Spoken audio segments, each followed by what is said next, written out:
ქართველი მეზღვაურები სამშობლოში ხვალ დაბრუნდებიან. თურქეთის პორტ ისკანდერუნში დაყადაღებულ გემზემყოფ მეზღვაურებსა და დამსაქმებელ კომპანიას შორის შეთანხმება მიღწეულია.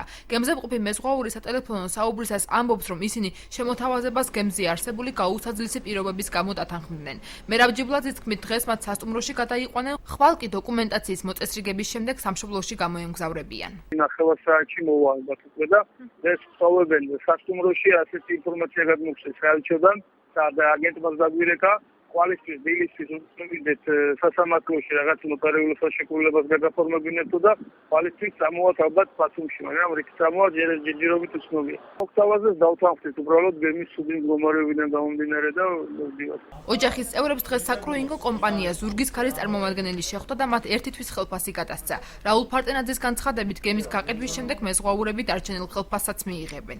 ნაწილი თანხა გადმორიცხეს, მე მაქვს და ყველა ოჯახის წევრებს დავუნაწილებთ ახლა. თურქეთის სახელმწიფოდან გარანტიას, რომ გემის გაყიდვის შემთხვევაში მიიღებენ ყველა თანხას. ანუ ხელწერილი თუ რა ფორმით? კი, ხელწერილობითი გარანტია ექნებათ მას, რომელსაც თვითონ მათ მოაწერენ ხელს და ისე გამოეგზავრებიან საქართველოში. ეხლა ყველაფერი დაალაგდა, ღმერთს მადლობა, დაგვეხმარეს ყველანაირად, ხელი გამოგვიწოდეს და ძალიან კმაყოფილი ვარ. მიიღეთ ერთი თვის თანხა? კი, ერთი თვის თანხა მივიღეთ, დაგვიკვირდნენ, რომ ყველანაირი, ანუ იბრძოლებენ, სასამართლოც გაიმართება და დაირიცხება დანარჩენი თანხაც. იმისათვის, რომ მეზღვაურები მსგავს მდგომარეობაში არ აღმოჩნდნენ, საზღვაო ტრანსპორტის სააგენტო ახალი მექანიზმების შემუშავებას გეგმავს. მოლაპარაკების პროცესში ჩართულია მეზღვაურთა პროფკავშირები და საზღვაო ტრანსპორტის სააგენტო.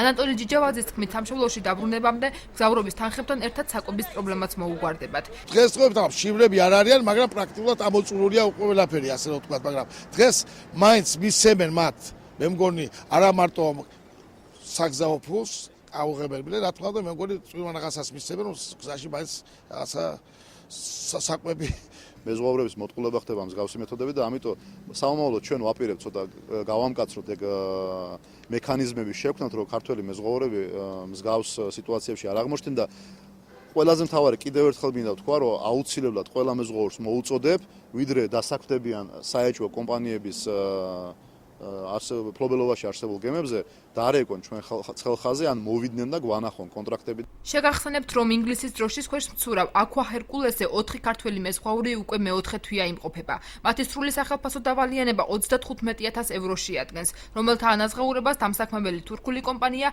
გემის გაყიდვის შემდეგ პირდება.